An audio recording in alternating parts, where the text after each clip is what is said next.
Olá, pessoal, muito boa noite. Sejam bem-vindos ao Instagram Hoje em Dia Psicanálise para mais uma live do projeto Psicanálise Viva. Projeto Psicanálise Viva em idealização minha e da psicanalista e psicóloga Joyce Silva, ok? Então, eu quero dar algumas informações. Seja bem-vinda, Maria. Bom, Psicanálise Viva, para quem não conhece, é um projeto de psicanálise. Meu projeto em idealização com a psicóloga e psicanalista também, Joyce Silva. A Joyce não vai poder estar presente hoje. Ei, Karina!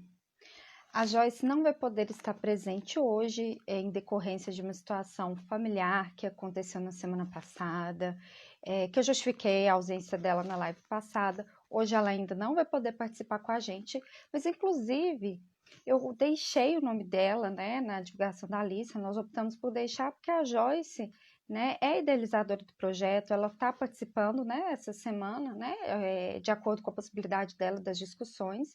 Então, é por isso que Joyce está presente aí no flyer, né, de divulgação, ok? Então, esse é o projeto Psicanálise Viva. Psicanálise Viva nasceu do meu desejo da Joyce de transmitirmos a psicanálise de uma forma atual, de uma forma acessível, de uma forma que a psicanálise possa estar viva, né? A psicanálise idealizada, criada pelo Freud, ok? Então, como que a gente vai transmitir a psicanálise na atualidade? Por exemplo, essa questão da pandemia que a gente está vivendo, né? No contexto de atendimento online e todas essas questões, ok? E então nós criamos o grupo no WhatsApp, que é o grupo Psicanálise Viva, onde a gente discute semanalmente vários temas, vários assuntos, tiramos dúvidas, encaminhamos material. E aí, o assunto que mais ressoa durante a semana, que mais ressalta, vem para a live de quinta-feira, às 20 horas, ok?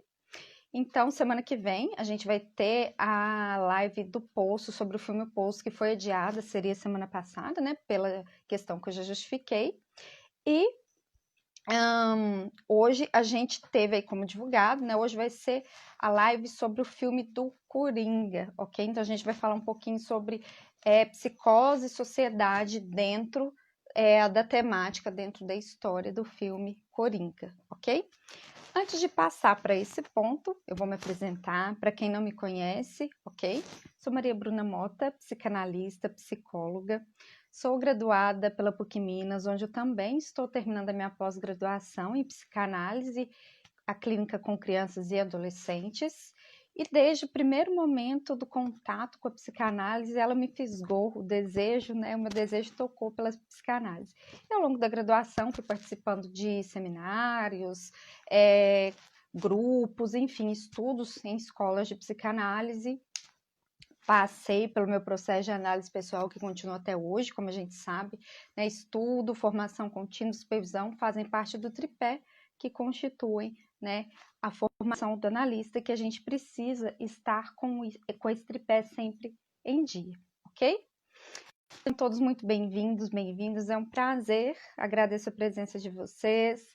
Podem compartilhar a live aí, compartilhe o link com seu colega, com seus amigos, para que a gente possa discutir aqui, ok? E fiquem à vontade para comentar, ok? Tirar dúvidas ou fazer qualquer espécie de comentário que vão se ligando com aquilo que a gente for falando aqui hoje, ok? Então vamos lá. Antes de fazer as amarrações com o filme O Coringa, né? O filme Coringa, na verdade, ele não tem o O no título, que é exatamente o filme que a gente vai discutir aqui hoje. Eu gostaria de fazer uma breve recapitulação do filme. No meu Instagram, psicanalista Maria Bruna Mota, tem um comentário desse filme, ok?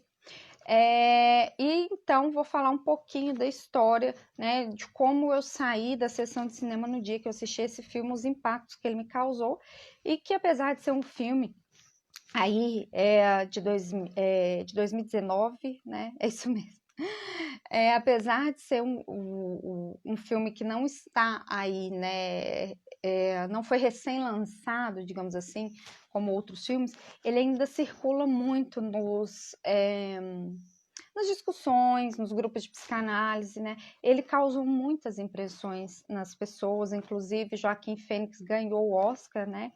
Uma atuação fantástica. Algumas pessoas da crítica, né, teceram críticas e é assim, né? Assim como a psicanálise nos ensina que não há uma verdade absoluta, que a verdade é não toda dita, as críticas também vão tecer opiniões diferentes, ok? Vocês podem, inclusive, ir comentando aí o que vocês acharam do filme, quem assistiu, quem não assistiu, até para me ajudar a direcionar o debate aqui da noite, ok? Então, vamos lá. O filme Coringa, né, se passa com o personagem Coringa da história do Batman, que já teve várias versões, tanto no cinema quanto os quadrinhos. Existem filmes que focam mais, perdão, no personagem do Batman, né? Do Bruce Wayne. Tem filmes que focam mais no personagem do Coringa. E esse, né, o mais recente do Coringa, ele foca justamente na história do personagem Coringa.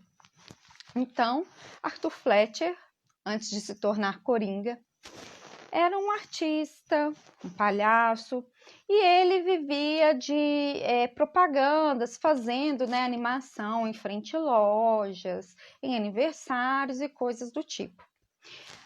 E num dado dia, o Arthur Fletcher estava lá em frente a uma loja, vestido de palhaço, né, com a plaquinha de promoção segurando, convidando as pessoas para entrarem na loja. E o que aconteceu? Passou um bando de garotos, roubou a placa dele, ele foi correndo atrás, né, desses garotos, e os garotos o roubaram, bateram, né, espancaram, enfim. Licença, deixa eu só pegar uma água. Então, ele ficou todo machucado, enfim. E a partir desse momento, então, ele começa, né, a ter toda uma transformação na sua personalidade, em comparação a quem era sempre, né, quem foi o Arthur Fletcher do passado. O Arthur Fletcher, a sua mãe trabalhou na casa, né, dos pais do personagem do Bruce, né, e ele acreditava que era filho, né, que ele era irmão do Bruce, que seria então o futuro Batman, né? Nesse filme, o personagem do Bruce, ele não aparece como Batman, né? Ele dá a entender, subtende a entender porque a gente conhece a história, mas o foco mesmo é no personagem do Arthur. E quando eu saí do filme, no dia que eu assisti, né, eu assisti quase no finalzinho, quando ele já estava para tirar de cartaz. Eu gosto muito de filme, eu gosto muito de séries, eu gosto da experiência de ir ao cinema para assistir filme, né? Acho muito legal. E eu saí muito impactada, tanto que na hora que eu saí, eu fui ao banheiro e depois eu já comecei a escrever o texto que eu falei com vocês, que está lá no meu outro Instagram. E aí, eu fiquei assim muito pensando em várias coisas, em várias questões, em como esse personagem, né, foi se transformando no Coringa, como Arthur passa a ser Coringa, né?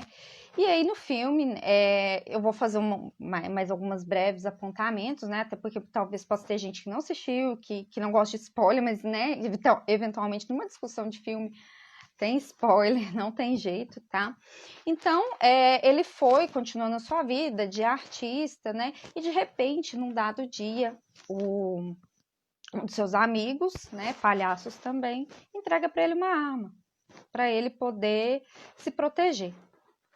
E aí ele começa, então, a matar pessoas, ele começa a se irritar com as pessoas que não dão importância para os mais pobres na sociedade, ele começa a se irritar com pessoas que se acham por cima das outras pessoas, e justamente, voltando para casa num dia, ele está num trem, 3 jovens, né, de classe média alta começam a fazer rota, né, com uma moça que estava lá também, e ele atira nesses jovens. E ele mesmo assusta com a reação dele, com a atitude dele naquele momento. Mas então já estava feito, né? E logo depois acontece que ele estava no hospital também, fazendo uma para crianças, enfim. E aí, Cléia, Wilson, Priscila, Flávia, todo o pessoal que foi chegando aí, né? E aí, o que acontece? A arma cai, né? Essa arma que ele ganhou de um de seus colegas, de um de seus amigos palhaços, cai no chão.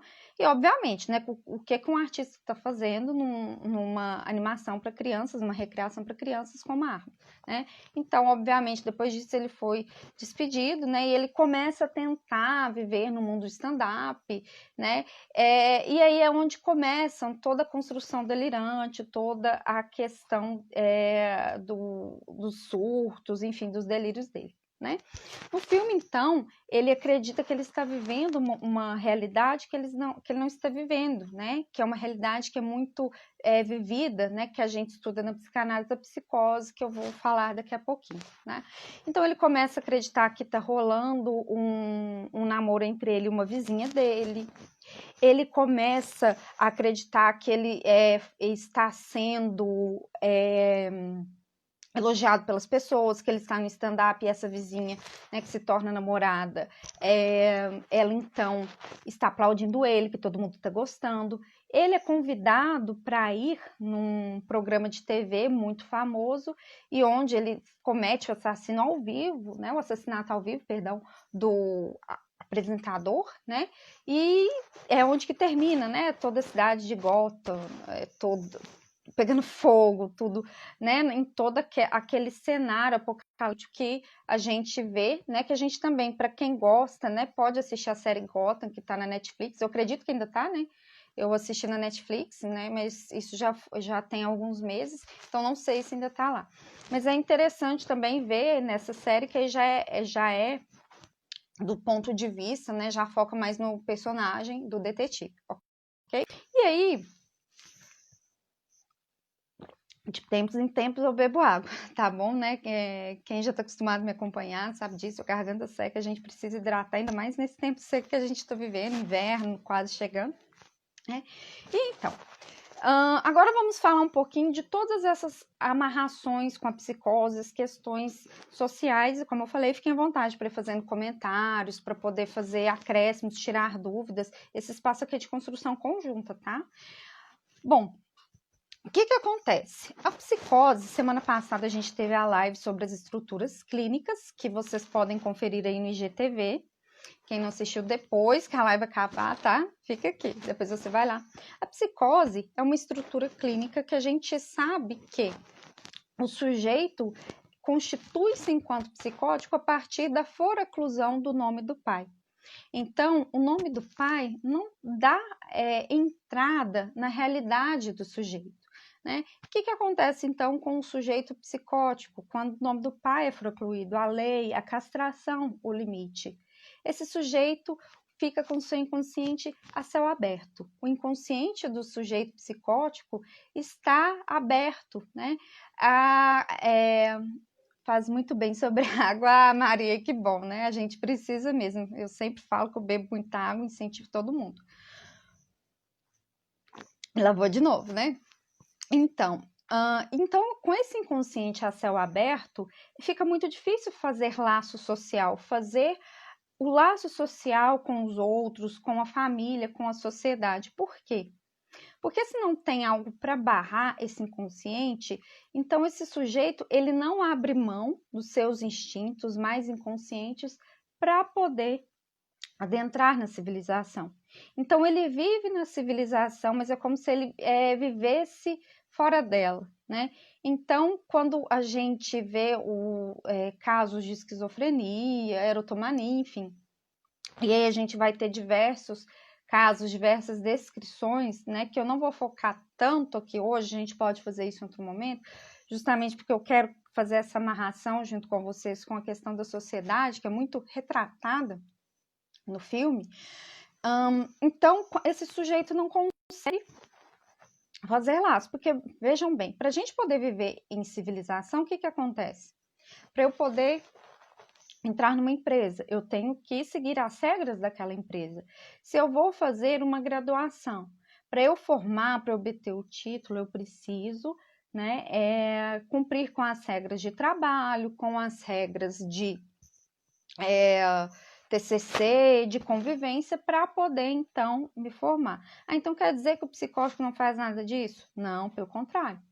Porque existem psicóticos, né, inclusive, como eu falei semana passada, as psicoses ordinárias, que não são desencadeadas, né, e sujeitos inteligentíssimos, como é o caso do Schreiber, que a gente estuda, né, em psicanálise, estuda em psicologia. Claro, no caso dele, a psicose desencadeou, né, mas só para dar um exemplo que psicose, gente, não é uma doença para a psicanálise. A psicanálise não entende a psicose enquanto uma doença. A psicanálise não entende a psicose como uma impossibilidade de viver em sociedade.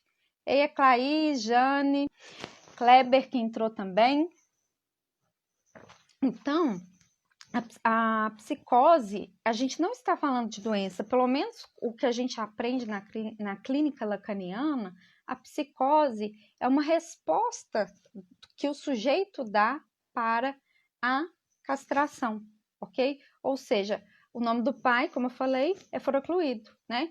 Então, não havendo barra, né, acontecem as expressões, as alucinações, os delírios, todos os sintomas que estão ligados à psicose. Eu falei semana passada e chamo a atenção de novo que hoje em dia a gente vive muito na clínica um adiamento das estruturas clínicas. Então, você está atendendo um paciente e você acredita que aquele paciente tem uma estrutura neurótica, uma organização, por exemplo, histérica, e de repente não é, ok?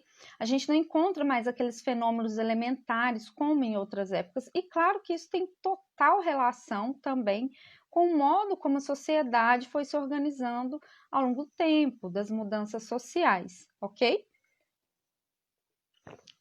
A psicanálise lida muito com a questão desse outro, da cultura, ok?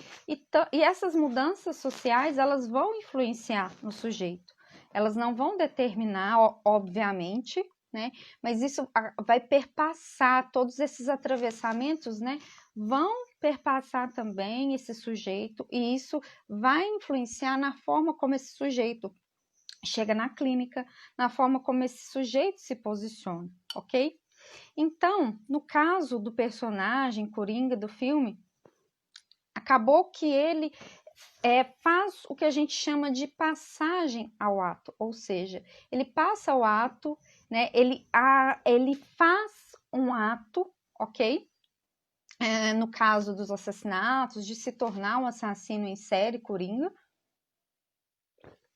como uma forma de fazer uma possível amarração, um possível laço social, um possível endereçamento ao outro, que é o que a gente vê que é uma grande dificuldade nas psicoses, né? Porque para o psicótico a castração não existe, então é como se tudo fosse possível, ok? Então para o sujeito psicótico tudo é possível, né? Então, se não tem nada que barra, como que vai fazer? Por isso que é importante na clínica da psicose a gente fazer o secretariado, a gente promover de alguma espécie algo que faça, né, uma espécie de gambiarra, como diz a professora Tânia, né, nas aulas da pós, ou seja, que possa fazer algo que faça ali uma espécie de semblant a esse nome do pai, ok? Uma espécie de algo análogo, né?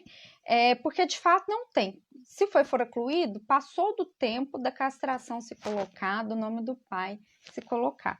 Então, preciso fazer o quê? Fazer alguma coisa que torne possível, né, uma possibilidade de fazer algum encadeamento, né, disso que foi desencadeado ali do real, imaginário e do simbólico. Aruane, sempre presente aqui com a gente, comenta: acredito que a psicanálise hoje tem se preocupado mais com o discurso do sujeito, né, ao invés de focar na estrutura. E a arte é uma ótima gambiarra, com certeza, né? Tem um ditado que diz assim, né, que nada é tão permanente quanto uma gambiarra provisória. Mas só para descontrair um pouquinho, né? Porque pensando nessa questão do discurso, né, pensando na forma do posicionamento, a gente tem que pensar também em medidas provisórias, né? O que é possível nesse momento para esse sujeito. E acho que é interessante isso que você nos coloca, né, Aruane?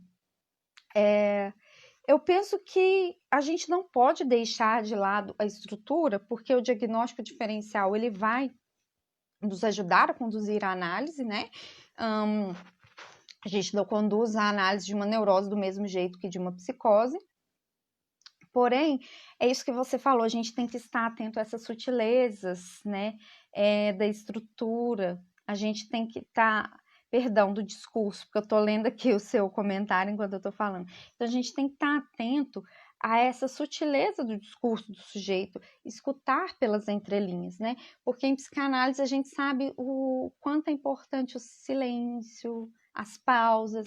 Não à toa, né, que quem trabalha com a clínica lacaniana, assim como eu, acaba, ei, Samantha, acaba por atuar, né, fazer aquele ato analítico do corte ali em um momento em alguma coisa que está se repetindo na sessão, fazer aquele corte ali para que dê uma pausa e aquilo possa, né, ter algum efeito sobre o analisando.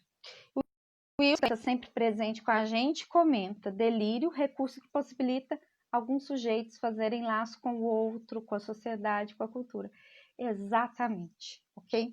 Porque pensa bem, imagina quando a gente tem um pesadelo, que a gente acorda com aquela sensação horrível, aquela coisa angustiante, né? aquele sonho tenso. Imagina se a gente vivesse nesse sentimento 24 horas por dia, né? Que é o que mais ou menos acontece na psicose. Então, o delírio é uma construção possível, é justamente isso. O delírio não é o problema na psicose, pelo contrário. O delírio é o modo como o sujeito pode fazer um laço social, né, uma alusão a esse laço social que a neurose faz, né, por meio aí do recalcamento, ok? Então, o delírio, ele é uma construção que o sujeito faz da sua própria vivência alucinatória. Então, o delírio, ele é muito importante, porque o delírio, ele ajuda a estabilizar, né, o sujeito psicótico. E aí, pensando nessa questão da sociedade, da cultura, que está aqui na nossa proposta hoje também, lá no filme a gente pode ver que as pessoas não compreendem muito bem o Arthur, ele se sente muito humilhado, as pessoas, né, acham ele meio estranho, meio excêntrico, ainda antes do Arthur se tornar o Coringa. E a gente pode ver que isso acontece ao nosso redor, muitas vezes. As pessoas que são diferentes, muitas vezes, elas são excluídas pela sociedade, né? Até num grupo de amigos, né? Se você tem pessoas, vamos supor, um grupo de pessoas no trabalho que sempre gosta de ir para happy hour depois do trabalho. E tem uma pessoa lá que não gosta. Essa pessoa, normalmente, com ela é feito chacota, as pessoas brincam, e claro que tem a brincadeira que é saudável, mas normalmente aquilo que é diferente ressoa. Mas veja bem, o que é diferente é aquilo que nos torna singular enquanto sujeito, né? Então, essa é a proposta da psicanálise, né? Um a um, a singularidade. E isso, em sociedade, muitas vezes é difícil de acontecer, ok? Eu acho que é muito importante a gente pensar que existe um a um, existe a responsabilidade do sujeito para com o seu sujeito, para com o seu desejo, até para consigo enquanto sujeito, né? Para com o seu gozo, ok? Existe isso. Então, eu acho que é importante a gente separar isso de uma questão, de uma posição mais assujeitada ou mais vitimista. Mas, como eu falei, se a cultura influencia no sujeito, como que essa cultura não vai ter um papel, um peso na constituição ali do sujeito? Então, pensando nisso, a gente tem que pensar sempre para entender um sujeito, para entender um acontecimento, é preciso escutar na história de vida dessa pessoa e para além, entender o contexto em que ela está inserida, a cultura. Por isso que é tão importante nessa questão do idioma, da fala no atendimento em psicanálise, do lugar de onde se fala, porque isso vai ter um efeito muito importante sobre o sujeito, né? A fala, a cultura, né? A cultura exerce, sim, uma questão sobre a gente, né? Por exemplo, o que é mais próprio nosso, que é o nome próprio, não foi a gente que escolheu. Então, como que a gente vai dizer que tudo é responsabilidade exclusiva do sujeito? Que tudo é uma culpa. E, na verdade, a gente tem essa questão de diferenciar culpa de responsabilidade. Ok, porque o sujeito, muitas vezes, ele não tem... culpa não foi, digamos, a culpa dele que algo lhe aconteceu, mas ele tem uma responsabilidade de fazer algo com aquilo que acontece com ele, ok? Então, muitas vezes a sociedade pode contribuir para a ascensão de sujeitos como o Coringa, né? Acaba por reproduzir essa cena social, né? Quando não há uma visão de coletividade, ok? E eu sempre gosto muito de pensar na questão, né? O que é meu, o que é do outro. O que é de responsabilidade minha, o que é do outro, porque isso ajuda a pensar, né, o que é do sujeito, o que é da sociedade. Claro que essa linha ela é muito tênue, né, mas a gente tem uma responsabilidade enquanto sujeito nessa civilização.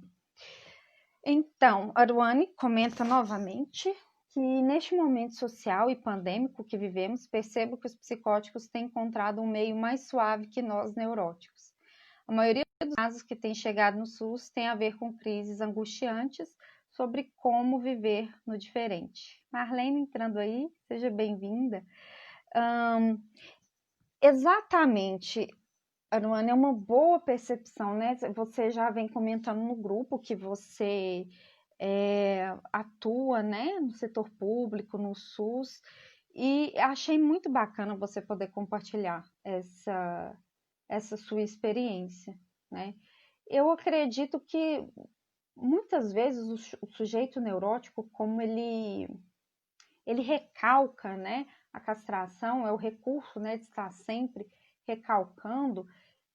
Em alguns momentos, alguns sujeitos neuróticos podem vir a ter uma espécie de falsa ilusão de que tem controle sobre as coisas, que a vontade do neurótico é controlar, né? Muitas vezes.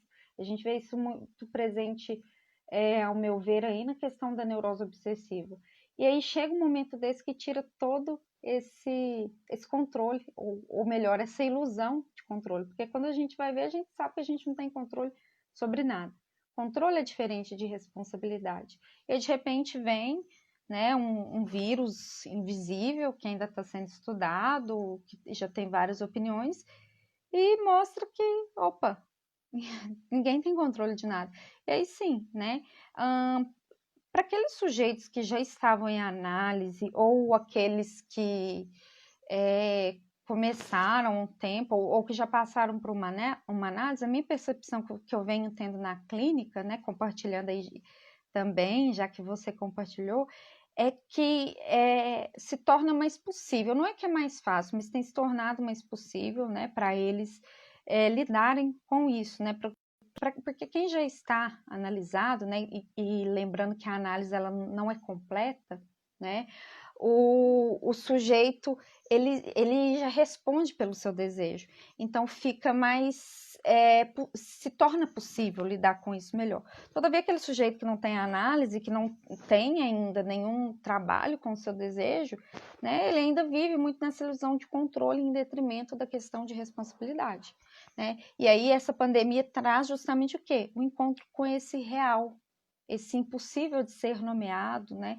Porque mesmo para quem passa pela questão da análise, é difícil também. Está sendo difícil para todos nós, para outros menos, para outros mais, e me dou até a possibilidade de pensar que tem gente que nem está sofrendo com isso, né? Porque cada um vai dar uma resposta para essa situação, né?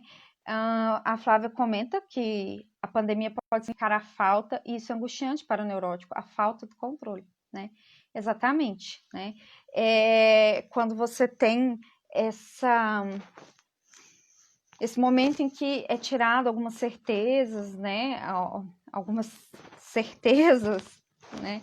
É o que pode acontecer com o sujeito neurótico, sim, Flávia e caros colegas.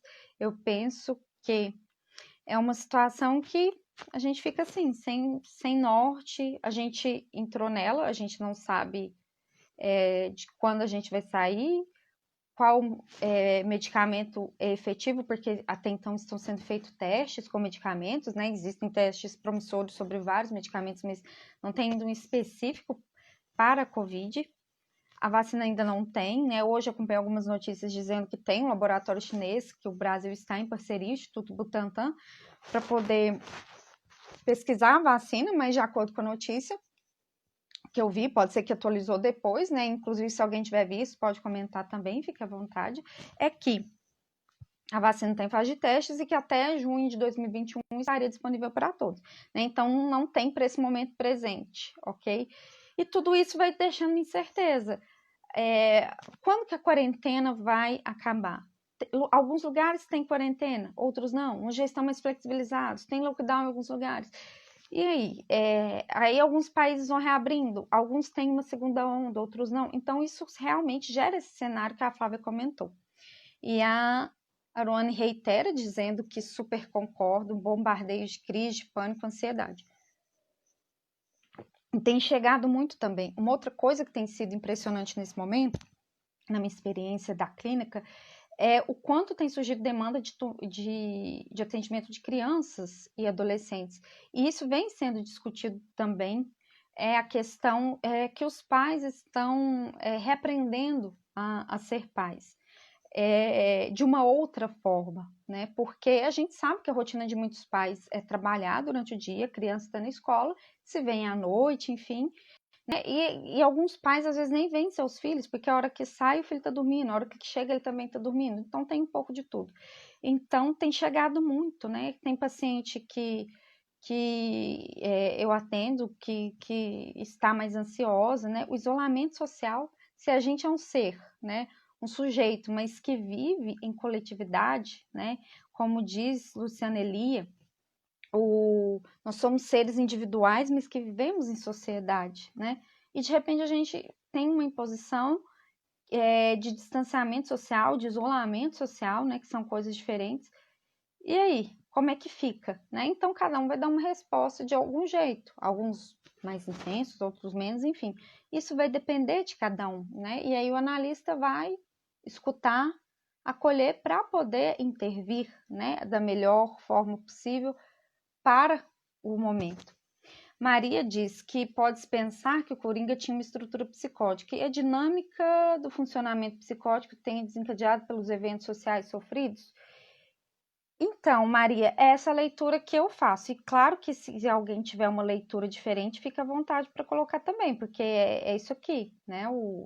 Quando a gente fala em psicanálise, a gente fala sobretudo de um saber, que é diferente de um conhecimento, né? O saber que está sempre por se construir.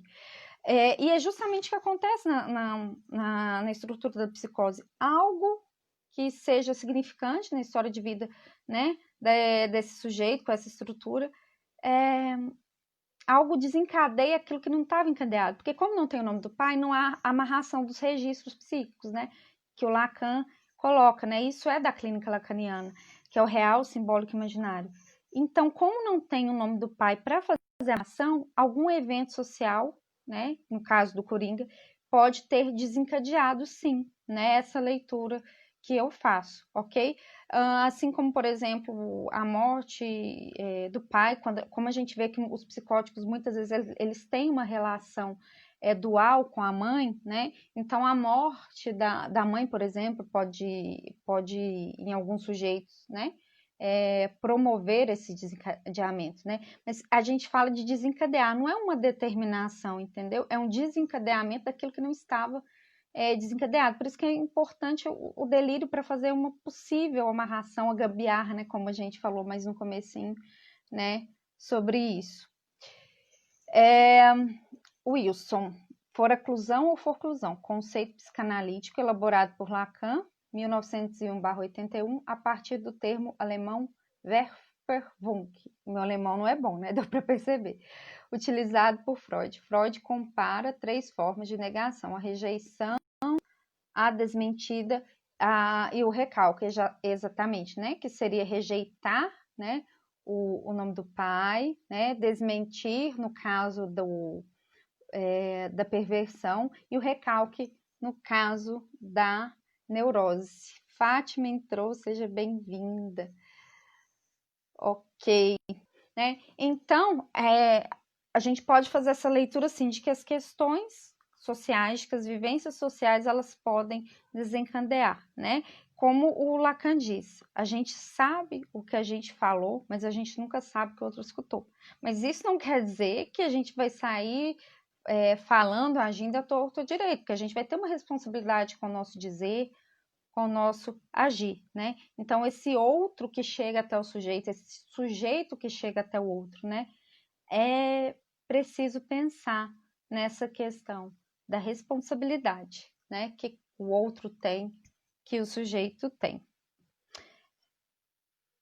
A Aruane diz, não sofrer nesse momento, acho que é mais preocupante. Muito bom, muito bom, muito bom. Gente, o canal da Aruane é lindo, né? Ela faz umas poesias maravilhosas, inclusive a gente se encontrou, a gente se tornou amiga, colega aí na psicanálise, justamente por um livro de poesias que a gente contribuiu com capítulos em comum, e aí a gente está sempre junto aí. A página da Clarice também é muito legal, ela comenta muita coisa de filme, né? Vamos aí, né, trocando figurinhas. Mas pensando aí no que você diz, Aruane, né, a psicanálise nos ensina que a gente não deixa de sofrer, não é possível a gente passar uma vida sem sofrimento. E quanto mais a gente nega, quanto mais a gente se desresponsabiliza por esse sofrimento, aí mais é que a gente sofre, né? Porque a gente está botando para debaixo do tapete, né? Pensando aí até numa questão da neurose, não é mesmo? Então, mais importante do que não sofrer ou sofrer é como sofrer. E a resposta que se dá ao sofrimento torna a vida mais possível, né? Por isso que a psicanálise faz uma aposta para que seja possível uma construção, que seja possível, né, o sujeito se indagar, né? Como viver, né? Qual é o meu desejo? Ah, imagina, Clarice, né? O Wilson é um amigo de longa data também, a gente discute, né? O que? O Wilson, uns 2, 3 anos aí sobre psicanálise, eu aprendo muito com o Wilson, é muito bacana. Então, assim, eu citei as páginas aí das meninas, de algumas pessoas, mas acho bacana a gente ir visitando as páginas, né? Até hoje eu conversei com a Clarice no WhatsApp, né? A importância da gente estar fazendo esses momentos de transmissão, sobretudo nesse momento de pandemia, de distanciamento social, em alguns casos até mais de isolamento, né? Fazer uma possibilidade com isso, porque essa é a realidade que a gente tem, ok? O que eu vou fazer com isso? O que nós, enquanto analistas, vamos fazer com isso e cada sujeito? E aí a gente falava dessa questão, né? De nós, psicólogos, nós analistas, estarmos juntos, né? A gente estar um com os outros, apoiando, construindo, crescendo, porque a formação é contínua. Então, é muito bacana poder, né, estar nessa oportunidade. Eu sempre gosto de falar, eu e Joyce sempre falamos nas lives, que uma live não é uma resposta final para o tema que a gente se propõe a discutir, né? É muito mais que isso, é uma indagação, é um promover mais saber, é um promover mais discussão. E a psicanálise se faz assim, transmissão, né? A gente não aprende psicanálise sozinho, é um aprendizado de uma outra ordem, né? Então, vamos juntos aí, crescendo, lembrando que crescer em psicanálise pode ser dar 10 passos para trás, para dar um passo para frente, né? Nesse tempo lógico aí. Ok, pessoal? Bom, então Eu quero agradecer a presença de todos vocês, de todas vocês, agradecer quem compartilha, agradecer quem está no grupo. Quem não está, sinta-se à vontade para fazer parte do grupo Psicanálise Viva.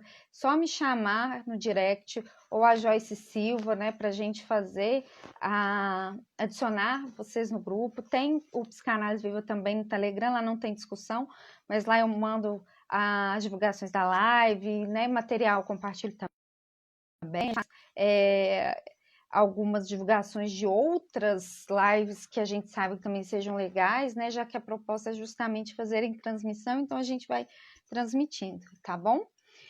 Pessoal, muito obrigada. Uma boa noite para todos vocês, bom resto de feriado, bom fim de semana que está se aproximando. E convido vocês mais uma vez para estarem com a gente fazendo psicanálise viva. E semana que vem, dando tudo certo, né? Porque a gente, analista, não trabalha com garantia, mas com aposta, né? Semana que vem, então, fazendo essa aposta, estaremos aqui, eu e Joyce Silva, para falarmos, então, sobre um outro filme. O filme O Poço, né? Falando um pouquinho sobre psicanálise, a psicanálise, instituições, sociedade. Espero que vocês gostem bastante. Tchau, tchau!